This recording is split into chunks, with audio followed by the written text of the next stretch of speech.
ప్రభువైనటువంటి యేసుక్రీస్తు శ్రేష్టమైన నామంలో మీ అందరికీ శుభములు తెలియజేస్తా ఉన్నాను. మరి ప్రత్యేకంగా ఈ సమయాన్ని దేవుడు అనుగ్రహించిన విధానంను బట్టి మీ అందరికీ దేవునికి ప్రత్యేకంగా వందనాలు తెలియజేస్తా ఉన్నాను. సరే, దేవుని యొక్క వాక్యంలోనికి మనం ముందుగా వెళ్దాం. తల వంచి కళ్ళు మూసుకొని ప్రార్థనతో ముందుకు సాగుదాం.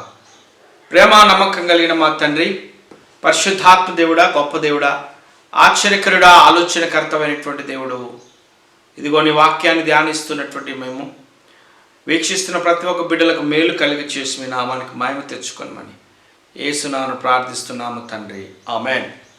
సో మంచిది.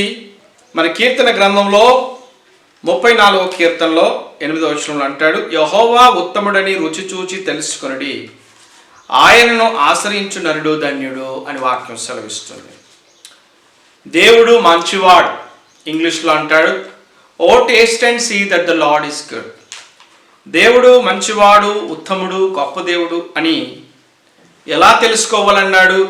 రుచి చూచి మీరు తెలుసుకొనుడి అని వాక్యం సెలవిస్తుంది. రుచి ఎలా తెలుసుకోగలుగుతాం? మనకందరికీ తెలుసు, నోటిలో ఆహారం నమిలినప్పుడే రుచి ఉందని మనం తెలుసుకోగలుగుతాం కదండి. మరి దేవుడుని మరి రుచి ఉన్నదని ఎలా తెలుసుకోవాలి? మనం నోటిలో దేవుని నమలాలా? దాని అర్థం ఒకసారి యోబు రాసిన గ్రంథంలో 34:3లో అంటాడు, అంగిలి ఆహారమును రుచి చూచినట్లు చెవి మాటలను పరీక్షించదా, లేకపోతే పరీక్షించును అంటాడు. సో యెహోవా ఉత్తముడు అని రుచి చూచి తెలుసుకోవడంటే ఎలాగూ అనగా దేవుని వాక్యాన్ని వినటం, దేవుని వాక్యాన్ని ధ్యానించటం, దేవుని వాక్యాన్ని నెమరి వేయటం ద్వారా తేనె కంటెను జుంటి తేనె ధారల కంటెను మధురమై ఉన్నాడనేటువంటి దేవుని యొక్క వాక్యం గురించి మనకు సెలవిస్తాం. పాల వంటిది, తేనె వంటిది అయినటువంటి ఆయన వాక్యం. ఆయన మంచివాడని మనం గుర్తెరగలుగుతాం ఎప్పుడంటే వాక్యాన్ని నువ్వు నెమరు వేయాలి, వాక్యాన్ని నువ్వు జీర్ణించుకోవాలి, వాక్యాన్ని ధ్యానం చేయాలి, వాక్యాన్ని నువ్వు రుచి చూడాలి, వినాలి, ధ్యానం చేయాలి.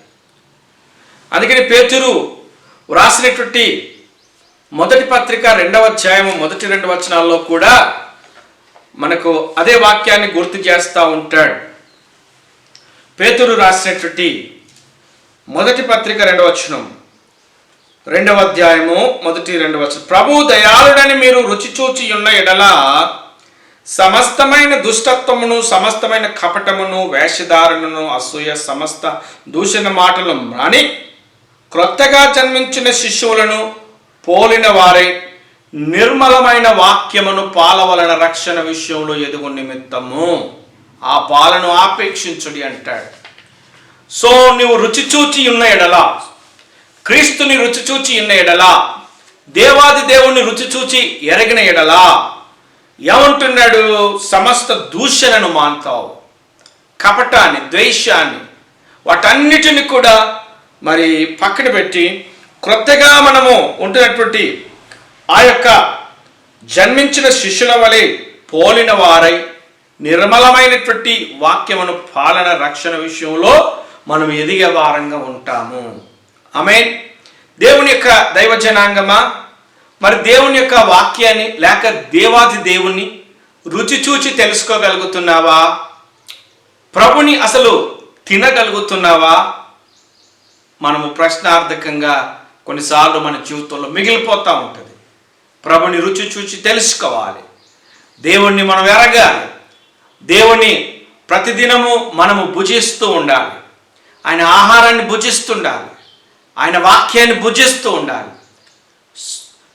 You need to have a intimacy relationship with God. క్రీస్తుతో సన్నిహిత సంబంధం నువ్వు కలిగి ఉండాలి. ఆమేన్. పౌలు అంటాడు కదా, నా మట్టుకైతే బ్రతుకుట క్రీస్తే, చావైతే లాభము.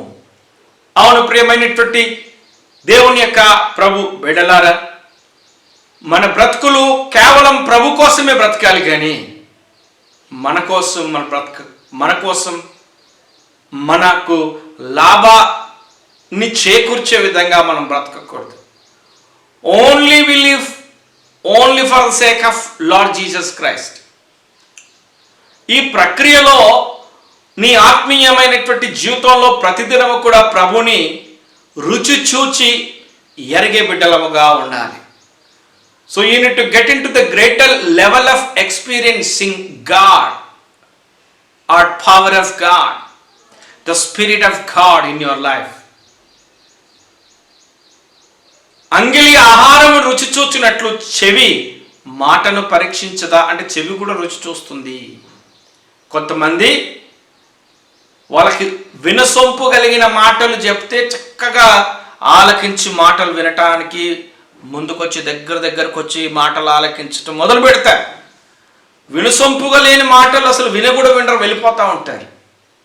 వాళ్ళకి ఇష్టమైన మాటలైతే అసలు ఎంతసేపు అయినా సరే గంటల తరబడైనా చక్కగా ఆ మాటలు వినుకుంటూ నిలబడుతూనే ఉంటారు. కూర్చోమంటే మరి కూర్చోరు. అయ్యో ఛాన్స్ సేపు అయింది మీరు నిలబడి కూర్చోండి, ఒక నిమిషం అంటే కూర్చోరు. మరి అలాగనే నిలబడి గంటల తరబడి మాట్లాడుతూ ఉంటారు. దాని అర్థం ఏంటిది? చెవి ద్వారా ఒక శ్రేష్టమైనటువంటి లేకపోతే ఒక అనుభూతిని వాళ్ళు పొందుకుంటున్నారు మాటలు వినటం ద్వారా. అది చెడ్డదైనా మాట లేకపోతే మంచిదైనా ఏదైనా చెవి వీక్షించటం లేకపోతే చెవి వింటూ ఉన్నది.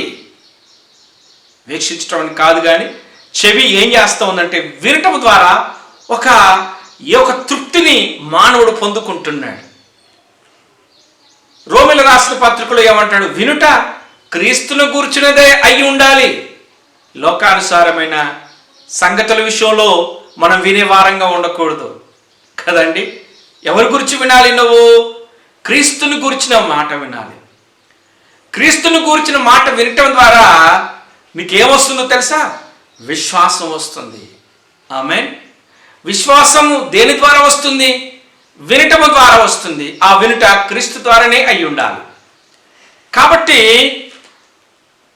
క్రీస్తు యేసుని లేక యెహోవా ఉత్తముడు మంచివాడని రుచి చూచి తెలుసుకోవాలంటే ఆయనను భుజింపాలి. ఆహారం విషయంలో మనం భుజిస్తుంటాం. దయచేసి కొన్ని విధములైనటువంటి ఆహారములు మీకు ఈ దినమునే నేను మీకు చెప్పాలని నేను ఆశపడుతున్నాను. ఆదికాండం మొదటి అధ్యాయము మరి 29-30 వచనంలో చూస్తే, దేవుడు ఇదిగో భూమి మీదనున్న విత్తములిచ్చు ప్రతి చెట్టును విత్తనములిచ్చు వృక్ష ఫలములు గల ప్రతి వృక్షము మీకు ఇచ్చి ఉన్నాను, అవి మీకు ఆహారమగును. భూమి మీద నుండి జంతువులన్నిటికీ ఆకాశ పక్షులన్నిటికీ భూమి మీద ప్రాకు సమస్త జీవులకును పచ్చని చెట్లను ఆహారమగునని పలికెను. ఆ ప్రకారము ఆయను.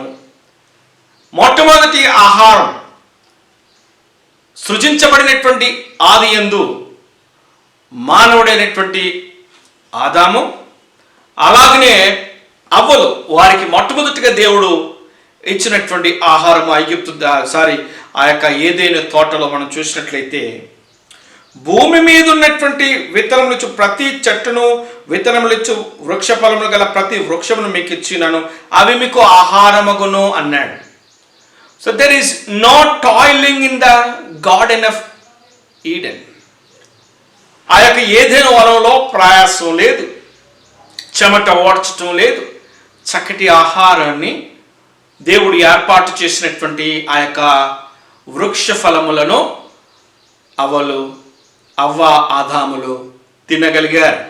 ఇది చాలా హర్షింపదగినది, ఆశీర్వాదకరమైనటువంటి జీవితం దేవుడు వారికి అనుగ్రహించాడు. ప్రయాసపడేది లేదు, పొద్దస్తు మానాలు శ్రమ పడాల్సిన అవసరం లేదు. ఆకలి అయినప్పుడు చెట్టు దగ్గరికి వెళ్ళాలి, చెట్టు దగ్గరికి వెళ్ళి కావలసిన పండును ఏదైతే ఆకలి తీర్చుకోవాలనుకున్నారో తీర్చుకునేవారుగా ఉన్నారు.